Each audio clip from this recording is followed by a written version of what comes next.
Hello. Hey, Mare. Hey, Seth. Did you watch Degrassi? Seriously, Spin totally has testicants. Oh my God. I'm talking like this now. It's my new thing that I do because It, that's what Marco does.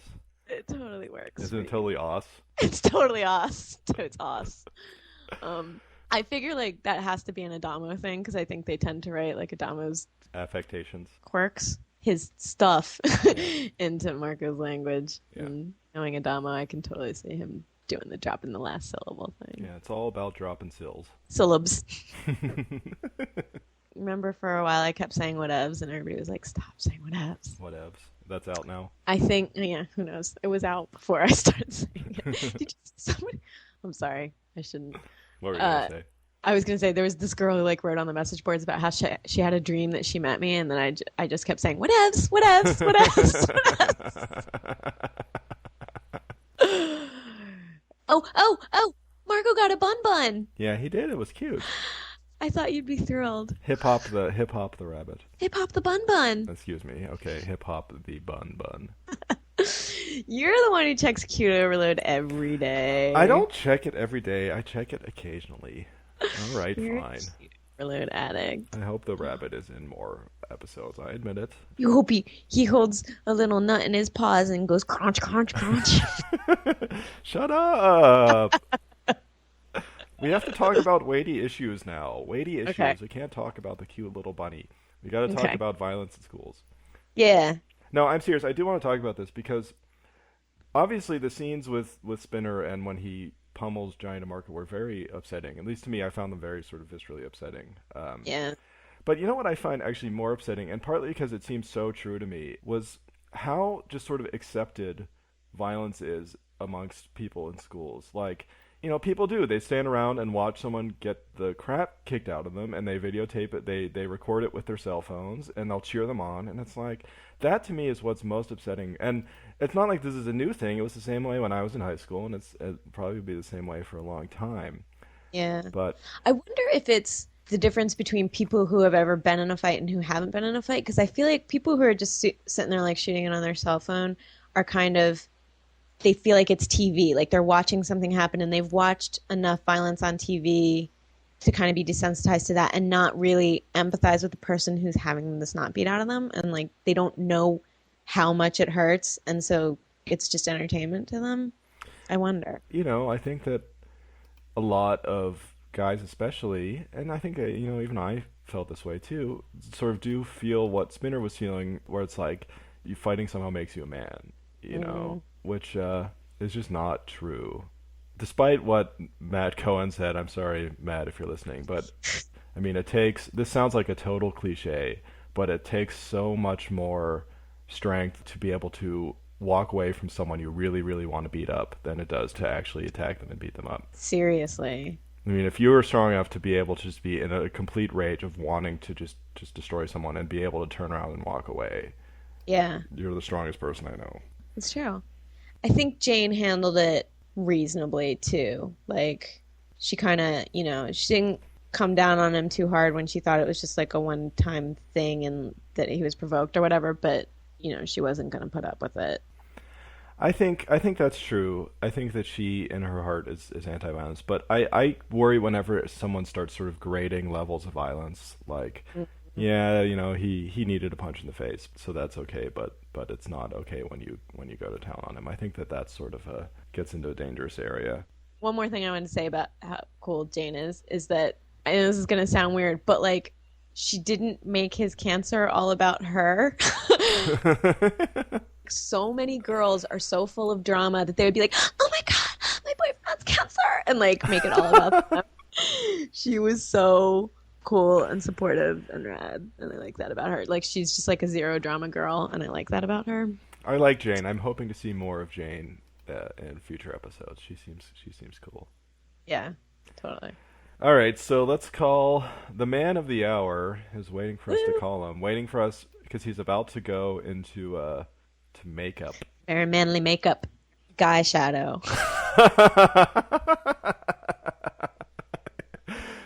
Totes ass. Toad sauce. Let's do it. Let's call Shane Kipp. Ring-a-ling-a-ling. Hello? Hey, Shane. Yes. It's Mary and Seth from TheEnd.com. Hi, Shane. Hey, how are you guys? Good. We're awesome. Thanks for fitting us in this morning. Hey, since we know that you're going into makeup in 15 minutes, I wanted to ask you what that actually is like, because I think people don't actually know like what makeup is involved when you're doing a TV show. And when you're a guy. Wait, so do I actually have to describe all the every process I go through? No, but like how Well, much, like what's the general amount of makeup that you have to wear? Me personally, next to nothing, because I just have this perfectly statuesque face. Flawless. Flawless. No, I have to. I don't know. I go in. It's usually hair first, and right now with my new hair, that doesn't take me that long. And so I breeze through hair, go right into the makeup chair, and I don't know. It's a little foundation, a little powder, a little eyeliner. No eyeliner. The girls take a lot longer. The girls can take like 45 minutes in the makeup chair and like sometimes an hour in hair, depending on what they need to be done with their hair, like get dreadlocks put in or a big perm or, Right. Is that, because I was wondering, like, do you have to get facials to kind of deal with all the makeup that you have to wear? Because, like, girls have to take extra special care of their skin because they are wearing foundation. And I wonder if, like, that kind of puts that pressure on you. Well, like I said, naturally blessed with great skin. No. Every day when I leave here, we have these MAC wipes that we just kind of rub down our faces and take off that extra layer.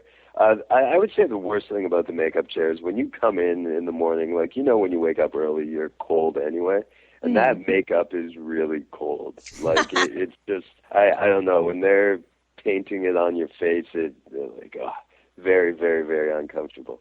And in the hair chair, when they, like, need to wet down your hair and you're getting cold water sprayed on the back of your neck at, like, 6:45 in the morning, yeah, that's not that good. All right, so wait, what is your hair right this second? Is it pretty much shaved down, or?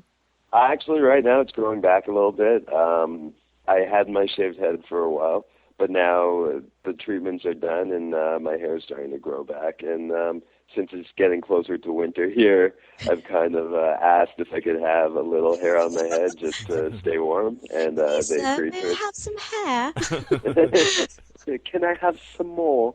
But it's still probably the shortest my hair's ever been. It's not back at any length that I normally would wear it. So I like it, though. I think I'm going to keep it this short just in the off-season over here. How long did you have to walk around with that mohawk in real life? For a weekend, I had to have it. I had to shave my head on a Thursday night. Like, they set it up so that everything pre-mohawk was shot from Monday to Thursday night. I shaved it on Thursday night, and then Friday were all the post-mohawk scenes. And then I was going to shave it off when I was done on Friday, but then they wanted to know if I would have a problem keeping it until our photo shoot on Wednesday. All right. Wednesday. So, yeah, I had a weekend like that. It was really funny because my girlfriend and I, like, we just wanted to kind of have fun with it. So she kind of punked herself up a little bit, and I was spiking my hair on the weekend. I just thought, well, when else am I ever going to have a full mohawk like this? So I was just walking around malls like that. It was really weird because when people recognized me, like, first they would see the mohawk and, like, kind of give me a weird look, and then they would look at my face and then give an even weirder look. They just couldn't believe what they were seeing. It was hilarious. And also the first night that I actually shaved it, I told my friends that it was coming, but I was pretty sure they forgot, and they were all waiting for me at one of their houses, and I just walked in with the full-fledged mohawk. I'm like, hey, guys, what's up? And they kind of stared at me blankly for about 2 seconds and then just started freaking out. I have a whole bunch of pictures from that night. It was, like, I didn't realize how long my hair was. It was like a good 4-inch mohawk that I had. Yeah. And you looked like, you looked like a total badass, like kind of road warrior sort of crazy person.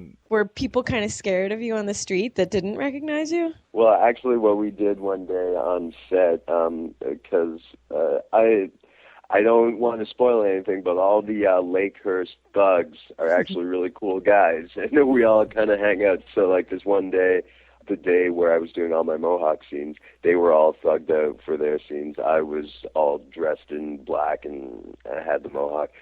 We found some extra chains and like really bold bracelets and necklaces, whatever it was, and we all went to at lunchtime here as a gang. We all kind of walked into the local mall, and we were walking through the hallway, and Johnny was wearing his makeup from me kicking his ass in the episode, so it looked like I just he was kind of the bitch of the gang, and we would beat on him every so often. So it was great. It was a lot of fun. God. Jane was there hanging off my arm, and then I had Bruce and Johnny on flanking me on the other side. You're kind of blowing my mind. Like Degrassi and Lakehurst get along behind the scenes. Yeah, hey. Who would have known that it's not all real? I'm going to ask you one more quick hair question, because you shaved your head on camera, so you had like one take to shave your head? Yeah. We practiced it lots of times. Our key hair girl, she was very adamant in telling me exactly how the shaver worked, how to hold it, how to turn it on. Basically, we only have one take. Don't go too far back because you'll ruin the Mohawk. Don't go too far up because you'll ruin the Mohawk. Just like across the sides, all this. So we had a bunch of practice runs, and then and it only took one take. Oh wow! It's like a big budget like Michael Bay movie where like we have one take to blow up the bridge. It's going to cost $5 million. It's the same thing. Sort of like that. I wish it was more like a Michael Bay movie, because then Megan Fox would be in all the scenes with me, and that would be great. But, you know. I have a cancer question. I'm sorry. Like all we ever talk about is your hair. Yeah, it's true. It's true.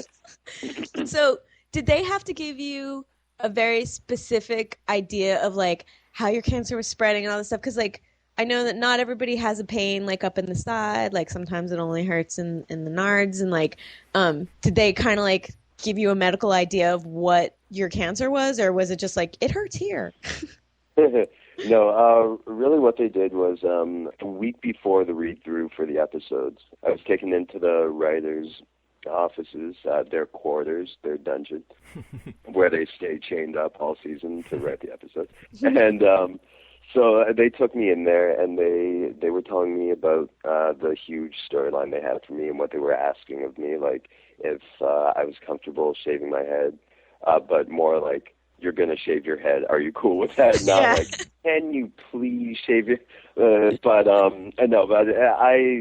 I jumped at the opportunity because it was so, like, I don't know, that's method acting at its finest. Like, I actually had to get really, really into the role, and it kind of shows your commitment and how far you're willing to go. So, like, it was actually a lot of fun. I pushed myself a lot for this episode. And basically, so they told me about all of that, and they told me what kind of cancer it was going to be. But it's more up to the actor to kind of go and research finer details like that. So in the week leading up to the episode, I was researching about testicular cancer and the symptoms and how it spreads, and typically in different stages what someone would feel in pain and discomfort, this and that. And I found out everything I had to know. Hopefully I did an accurate interpretation of it. I know it's no pleasant ordeal to go through, so I hope someone can empathize or sympathize in one way, in some way, with what my character went through. Before you have to go get your nose powdered, what are you up to this weekend? Who's your girlfriend? What's going on? Okay, well, actually, funnily enough, my girlfriend is coming in from her university out of town, which sucks. She's coming in this weekend because it's her birthday weekend. So we're all, tonight when I'm done work, we are all going over to a karaoke bar, and she has like 15 of her friends coming, and it's just going to be a wild time. Like, I'm no Barry White. I can't really, lots of people think because they have this really low voice that I would be able to kind of to get a good rhythm going, but I can't. And neither can my girlfriend, so I love her for that. But What'd you get her for wherever her she wants to birthday? go. You can tell us. You know what? I didn't actually get her a solid present, nothing tangible, but she knows. She got an IOU that before the Christmas holidays, when she's done school this year, she will be on her way to Cancun with me. So, Aw, Oh, nice. that's pretty Yeah. tangible. it will be at that point. Right now, the only tangible thing was the IOU. Yeah. But, Right. Now it's the sweet yeah, anticipation. she was happy about that. It was like, I didn't get you a gift yet, but, and she liked what came after the but, so it was all good. Nice. Nice. All right. Thank you very much, seriously, for squeezing us in today. I know it was kind of hectic. No. It's actually no one's yelling at me yet, so good. I'm all good over here. I still have a little time, so if you have anything else, there's no rush. Oh, Or if you're done- I said last week I was going to ask you this, even though it's a stupid question, but now I have to make good on that promise. The actress who plays her mother, she really, really looks like you. And actually, does? I think so, because I was really, especially in the first part of this, I was like, man, that looks like that's actually Shane's mother. And of course, it's not actually her mother. I could guarantee you that it's not. But I don't know. Her and I, like, we talked a lot before we actually shot those scenes, so we had a lot of the mother-son chemistry going on, which I guess came through. But I didn't think she looked all that much like me personally, but I don't even think my parents looked like me. So I thought she that did. could just be my take on things. I sort of imagined that they had, the producers when they were auditioning people would just have you stand there and then they would just compare the two of you and say, no, Just next. have them stand next to me. Nope. Yes, this one. I want to know more about long distance relationship with girlfriend in college outside of town. How did you decide not to break up, and what's up there? Actually, we couldn't have the long distance thing break us up because we actually started going out when she was already away at school. So we started long distance. So we're all but completely used to it. I'm not saying that it's easy because it's not, but luckily for me, her university is only like an hour and 10 minutes down the road. So we all know with commuting, like you could go from work to home in an hour and 10 minutes. So when you think of it like that, Yeah. it's not that bad to just drive down there. So, but we make it work. Like she's in here or I'm up there at least every 2 weeks. So it's not that bad. One of my best friend, his girlfriend, goes to university 4 hours away, and he doesn't have a car, so he sees her once every 3 weeks, once every month. And I really don't know how he does that, but no, we make it work. I'm not saying it's no easy feat. Like we obviously we have fights every so often because of it, but it's not like we're actually fighting about something. It's just because we're kind of frustrated that we can't be around each other all the time. Right. Right. But I would say the most crucial factor to making a long distance relationship work is never go on Facebook. Just don't go on Facebook. Because, like, I just found that it creates so much unneeded jealousy. Static. Because I trust my girlfriend. I don't need to see random guys that she met in school writing on her wall. I don't need to see pictures that she's taking at the bar, like, well, whatever she's doing. I don't need to see any of that. And wonder, well, why is she so happy with this guy's arm around? I don't need to do that. I don't need to put myself through that. It's hard enough anyway. So I actually found that cutting Facebook out, it has made things a lot easier. So if you're in a long distance relationship, get them to send you pictures over email or MSN or something. Don't check on their Facebook account because no good will come of that. That is my advice. Yeah. That is sage advice, That Shane is Kippel. very good, actionable advice. I like that very much. Totally. Thank All you. right, this time we're really going to let you go get made up. We don't want to get Fair in trouble. enough, guys. But don't worry. I'll blame it on you anyway. But Okay. it's been fun as always. Great talking to you guys. All right, have a good weekend. Take Tell your care. girlfriend happy birthday for us. Yes. Oh, I will. Thank you. Okay. All right, Bye. All right. Bye, guys. Well, I've said before that I'm anti long distance relationship, but Shane Kippel has gone and shoved it in my face by having a healthy, successful relationship with his girlfriend long Shown distance. you the long distance like but he obviously has to work hard at it and like think how hard it is not to look at her Facebook. That takes Yeah, that's when I was talking about willpower before. Shane Kippel has got it, man. Not looking at the work. Facebook. To be fair, I would call their relationship a short to medium distance relationship. Yeah, an hour is it's true because they get to see each other like at least every other week and they could see each other even more often, but except for the fact that they probably both have really busy schedules. You know, she's in school and he's on Degrassi. But I would totally date somebody who lived an hour away from me and consider that a relationship. What wouldn't I consider a relationship? Okay, should we hang up now before this goes any further? Yeah, I think that's a good idea. Yeah, that's for the best. Talk to you next All week, right. Mary. Have a good weekend. Bye. Bye.